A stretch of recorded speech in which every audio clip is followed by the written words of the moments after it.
My husband let me open our marriage and then disappeared. Hi, my name is Emma, and this is the story of how I lost the love of my life, Oliver. It's a tale filled with love, trust, heartbreak, and the unexpected twists life can throw our way. Oliver and I have been friends for nearly 7 years. Our journey began when we were just teenagers, and over time, we fell deeply in love. For more than 4 years, we shared everything: our dreams, our laughter, and even our fears. To me, Oliver is the perfect partner. He's kind, attractive, and financially stable, with a steady job that he has dedicated himself to since he was 15 years old. He has always been proud of his work ethic, and it shows. He truly enjoys providing for a family, and I couldn't have asked for a better husband. We come from different backgrounds. Oliver grew up by the sea, enjoying the beauty of nature, while I hail from the capital city, surrounded by its hustle and bustle. Despite these differences, we clicked instantly. After 2 years of being together, we decided to get married just a month after celebrating our first love at 19. My parents were supportive of our decision, but Oliver's family wasn't so thrilled. They accused me of trapping him into marriage, even though I had been a virgin and had no children. It was hard to understand how they could view our love as a trap. In the meantime, I had also been working hard. I started as a hotel receptionist at 17 and poured my heart into my jobs. Oliver, on the other hand, had a few past relationships. He only openly admits to one. But despite the initial blame from his family, they eventually accepted me as one of their own. We all learned to enjoy each other's company, building a strong bond that felt like family. For almost 4 years, our marriage was filled with joy. I took care of the cooking and cleaning, and I was always eager to please him. Our intimate moments were fulfilling, and we found immense happiness in each other. Oliver was my everything, and I wouldn't have wanted it any other way. Then complications entered the picture. I worked alongside a man named Duran at the hotel. He was 32 and handled maintenance and janitorial tasks. Let me be clear, I had absolutely no romantic feelings for Duran. He was just a kind-hearted person who had been through a rough patch. His wife cheated on him and left, taking their son with her. After a paternity test, it was revealed that the child wasn't even his, exposing the affair. Duran fell into a deep despair. He had never missed a day of work in his 13 years at the hotel, but after this heartbreak, he took several days off. Concerned for my friend, I reached out to him more often. I suggested that we have lunch together every day, along with our coworkers, to help boost his confidence. Duran felt like he had lost his masculinity because of what his estranged wife did to him. He believed no woman would ever want him again, and it broke my heart to see him like this. I kept telling him that wasn't true. Any woman would be lucky to have him as her partner. He was kind, gentle, and a loving father, even if he wasn't biologically related to his son. As I spent time with Duran, an idea began to form in my mind. I thought maybe I could help him regain his sense of masculinity while also exploring a different relationship for myself. I had never been with anyone but Oliver, but I wondered if this could be a way to resolve my lingering curiosity. I carefully planned when to approach Oliver about this idea, hoping he would understand my intentions. The conversation with Oliver after dinner one night. I sat down with Oliver for a heart-to-heart. I shared my thoughts and suggestions with him, emphasizing that I had no feelings for Duran. He was simply a friend. But instead of considering my perspective, Oliver burst into laughter, thinking I was joking. I assured him I was serious and explained why I thought this could be a good solution for both Duran and me. Oliver's reaction surprised me. He became upset and stormed away, slamming the bedroom door behind him. However, he didn't lock it.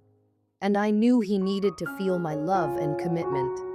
I decided to show him how much I cared by removing my clothing and entering the bedroom. He could never resist me, and I couldn't resist him either.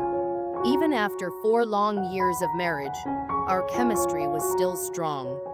We fell asleep together, wrapped in love, just as we always did. The next day, I cautiously brought up my suggestion again. I asked if he had thought more about it and if he would reconsider giving his blessing. Oliver firmly stated he wouldn't, warning me that if I went through with it, he would file for divorce and cut off all communication with me. I took a deep breath, acknowledging his stance, and settled next to him to watch a movie. We enjoyed a quiet night together, still very much in love. However, I couldn't shake the feeling that something was off. I noticed Oliver seemed distant and preoccupied. He often took phone calls outside our apartment or spoke in hushed tones in the spare room. My suspicions began to rise, but there were no obvious signs of what was troubling him. The weekend away days passed, and soon it was Sunday. After attending religious services, Oliver planned a 4-day fishing trip with his family, a tradition they held dear. I understood he needed this time to bond with the men in his family and maintain his strength. Before he left, I brought up my suggestion one more time. Oliver seemed frustrated, but he said, "Emma, you're an adult. I can't force you. If you want to be with another man, I can't stop you." His words felt like a green light, so I hugged him, kissed him, and thanked him for his understanding. But as he drove away, I couldn't shake the strange look he gave me. I continued to send him affectionate messages while he was gone, expressing my love for him. The next day, during lunch with Duran, I shared my decision. Duran was surprised and initially declined, saying he couldn't engage with a married woman. I explained that Oliver had allowed it, and this was something I wanted. Duran thought about it overnight and finally agreed, but only under the condition that there would be no emotional involvement, just a physical connection. I assured him I had no desire for him in that way. So on Tuesday night, I went to Duran's cozy little home. We kept things straightforward, using protection and avoiding any intimate gestures. It was a brief encounter that satisfied Duran's need for confidence, but for me, it felt more like checking off a box. Afterward, I texted Oliver to let him know everything had gone smoothly and that Duran's self-esteem had been restored. I emphasized that I would never want to be with anyone else but him. But then, everything changed. The shocking reality: I spent a sleepless night, worried about Oliver's reaction. The next morning, I received a text from him saying he'd be home on Saturday instead of Friday. I didn't like the idea of him being away longer, but I appreciated his understanding about my encounter. The following day, I had lunch with Duran, and he expressed gratitude for what we had done. He also shared that he had been granted 50% custody of his son, which was a huge win for him. I celebrated this news and told him that since our purpose had been fulfilled, we didn't need to keep meeting for lunch or anything else. As I continued sending loving texts and intimate photos to Oliver, his responses became less frequent. He was out on the boat, and I understood that the poor service might be the reason, but I was filled with excitement, eagerly anticipating his return. A heartbreaking surprise then came Friday. After a long day at work, I went shopping for Oliver's favorite foods, looking forward to welcoming him back. But when I arrived home, I was met with a shocking sight. My apartment was empty, and on the counter lay divorce papers accompanied by a note. My heart sank as I read it. The note said, "I thank you and wish you good luck and success with Duran." It was signed by my beloved husband, Oliver. Tears streamed down my face as I realized what had happened. He had taken everything: our furniture, silverware, and even the little things that made our home feel like ours. The only possessions left were a single set of clothes. toiletries, and some basic necessities. I tried to call Oliver, but my heart dropped when I found that he had blocked my number. I felt utterly helpless and alone. I even reached out to his mom and sister, but there was no response. It was clear that Oliver had made this decision under the pressure of his family's disapproval. I couldn't believe he would leave me like this. I was devastated, facing the reality that my life had been turned upside down. I lost not just my husband, but my best friend, and I felt like I had lost a part of myself. Am I the bad guy for asking my husband if I can cheat on him after finding out he cheated on me?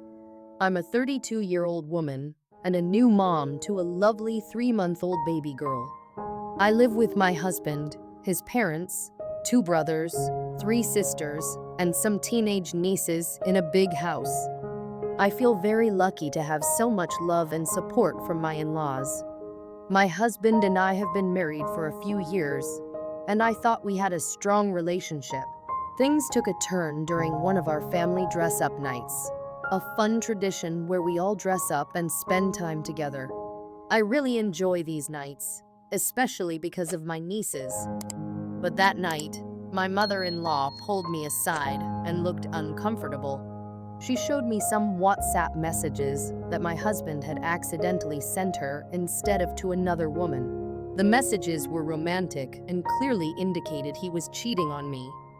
When I confronted him, he admitted it. He tried to justify it by saying that men have needs.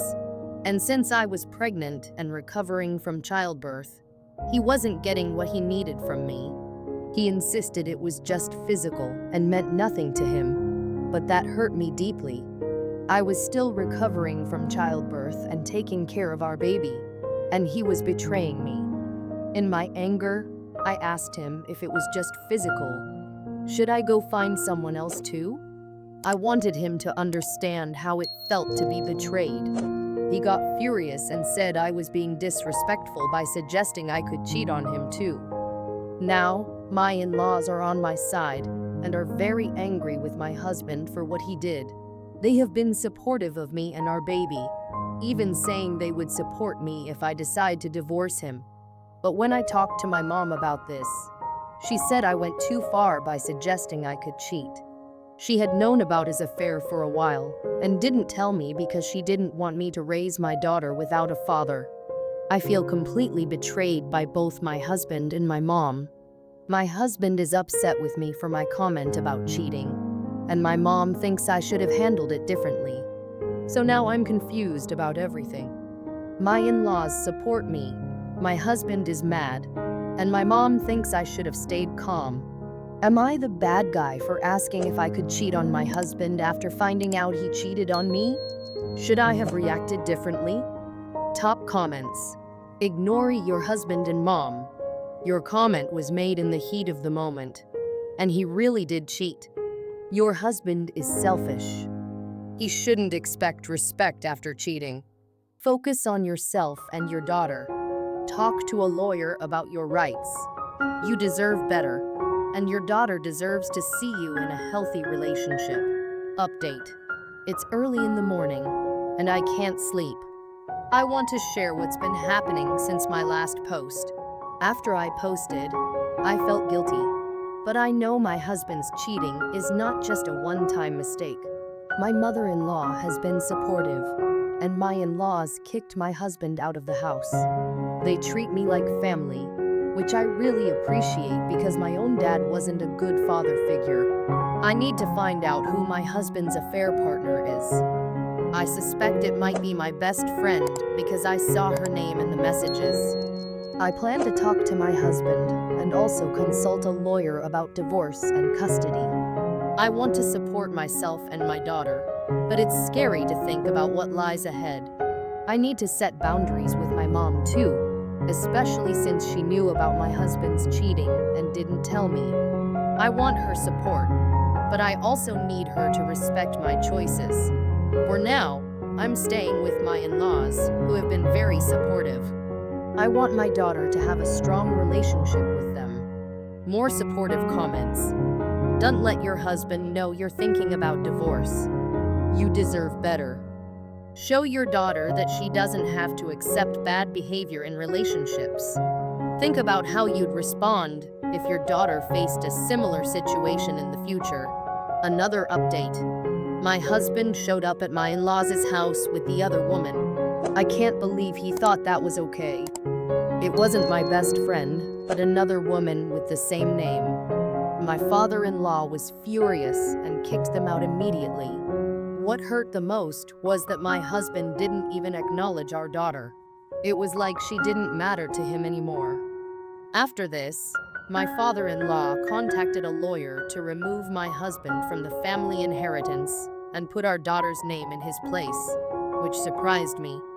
I've talked to my friend's dad, who is a lawyer, about what to do next. He recommended that I create a legal agreement with my husband to protect me and our daughter until the divorce is finalized. I'm determined to stay safe and get the support I need. I thought the chance of contraceptive failure was low, only about 9%. After my call with Lisa, I felt a whirlwind of emotions, fear, excitement, and then, as I kept thinking about it, pure joy at the thought of becoming a dad. Driving home that night, I was ecstatic. When I got home, I hugged and kissed Lisa, sharing my excitement. She was just as happy. As the weeks passed, Lisa started asking about our marriage plans. I told her I wasn't ready yet, but we could think about it after the baby arrived. She understood, but she kept bringing it up, telling me how much she wanted to be my wife and share her life with me. Over the next few months, we focused on preparing for our baby, turning our spare room into a beautiful nursery.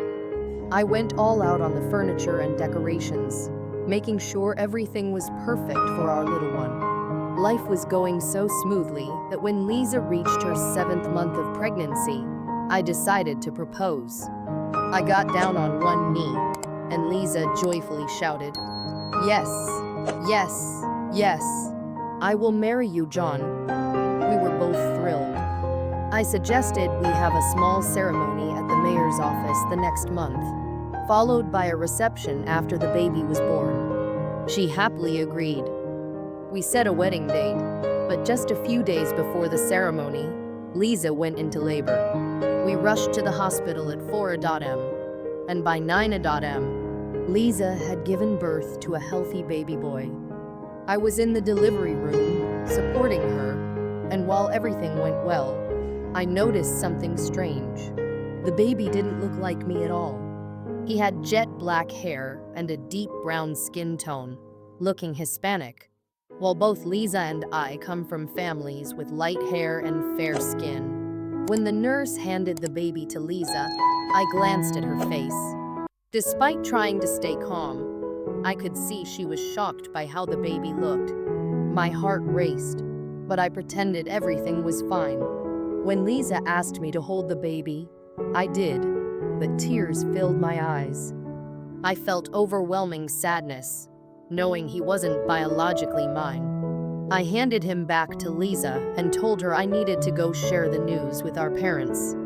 In the waiting room, I told them the big news, and they rushed inside to see Lisa and the baby. I excused myself for a moment, saying I needed to calm down and walk to a small park by the hospital. There, I broke down, crying for about 30 minutes. I felt like my world was falling apart. I thought I was losing my future wife and the baby I had longed for. Then my phone rang. It was my mom. She asked how I was doing, and I said, "I think so."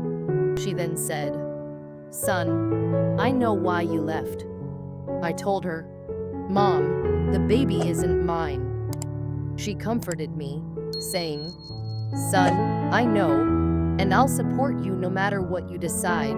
With that reassurance, I wiped my tears, freshened up in the restroom, and returned to the room. When I got back, only Lisa, her parents, and my mom were there. The baby had gone to the nursery, and Lisa was exhausted. I suggested everyone let her rest. As we left, Lisa asked me to stay with her, but I gently said, "Babe, You need to rest. We all headed to the cafeteria for a few hours. When we returned, Lisa's parents went in to check on her first. After about half an hour, they told me Lisa wanted me with her. I went in, and she started talking about how happy she was and asked if I was happy too. I told her I was thrilled that she and the baby were healthy, but she noticed I seemed distant and asked if something was wrong. That's when I said, "We need to talk." She asked about what, and I replied, "The baby." She looked confused and asked, "What about the baby?" I took a deep breath and said, "The baby is clearly not mine." She got defensive, saying, "It's your baby. Who else would it be?" I insisted, "You tell me." She started crying, and I let her so be for about 10 minutes. Once she calmed down, I pressed her about who the baby's father was. Through her tears, she finally confessed, "You are the father, but..." I interrupted her, saying, "Please don't lie to me." She fell silent, staring ahead. Finally, she admitted, "I'm so sorry, John. I was unfaithful, but I want you to be the baby's father." I couldn't accept that and asked again, "Who is the father?" Reluctantly, she admitted it was her ex, who had visited 8 months ago. I walked to the window, looking down at the traffic. Lisa anxiously asked if our relationship was over. I told her it was because I couldn't trust her anymore. She cried and begged for another chance, but I stood firm. I told her she needed to tell her parents what had happened. Lisa pleaded with me not to tell them, but I said, "You must do this now. You can't come back to our apartment after you and the baby leave tomorrow." She cried and begged, but I repeated, "No," and went outside to get our parents. When we returned, Lisa's dad noticed her tear-stained face and asked what was wrong. I asked everyone to sit down. Then I told Lisa, "You need to tell them what we just discussed." Overwhelmed with emotion, she started crying and couldn't speak. I explained everything to our parents, and they all began crying, with Lisa's parents sobbing uncontrollably. I told them that when Lisa was discharged, she would go home with them, and I would arrange for her things and the nursery we prepared to be moved to their house. While I spoke, Lisa continued to cry. I turned to my mom and said, "Mom, let's go." Lisa screamed, "John, please don't leave me. I love you, and I'm so sorry." With that, we walked out, leaving her parents to console her. On the drive home, Lisa called and pleaded, "Please, John, don't end our relationship like this." I replied, "Lisa, I didn't end our relationship, you did. The trust is broken, and the person I loved is gone." She kept begging, but I remained silent until I told her there was nothing more to say and hung up. The next morning, her dad came over with his van, and we loaded all of Lisa's things from the nursery into the back. I went with him to their house and helped set up the nursery in one of the spare bedrooms. I was devastated. Lisa's mom asked if there was any chance I would reconsider, but I politely said no. I couldn't trust Lisa again, and I could never love a child that wasn't mine. After that, her dad drove me home, and I spent the next day crying. Over the next week, Lisa reached out non-stop with over 100 calls and countless texts. She told me she loved me and asked for another chance. At first, she understood why I didn't want to marry her or be a dad, and suggested we just date again. I chose not to respond, and eventually, her messages stopped. This has been the toughest time of my life. I have no intention of being a part of Lisa or her son's life, but I sometimes think about meeting him for a beer when he turns 21. I want to thank him for arriving early, which saved me from marrying his mother and complicating my life further. My advice to all men out there is to consider getting a paternity test before the baby is born. It can save you a lot of time and heartache in the long run.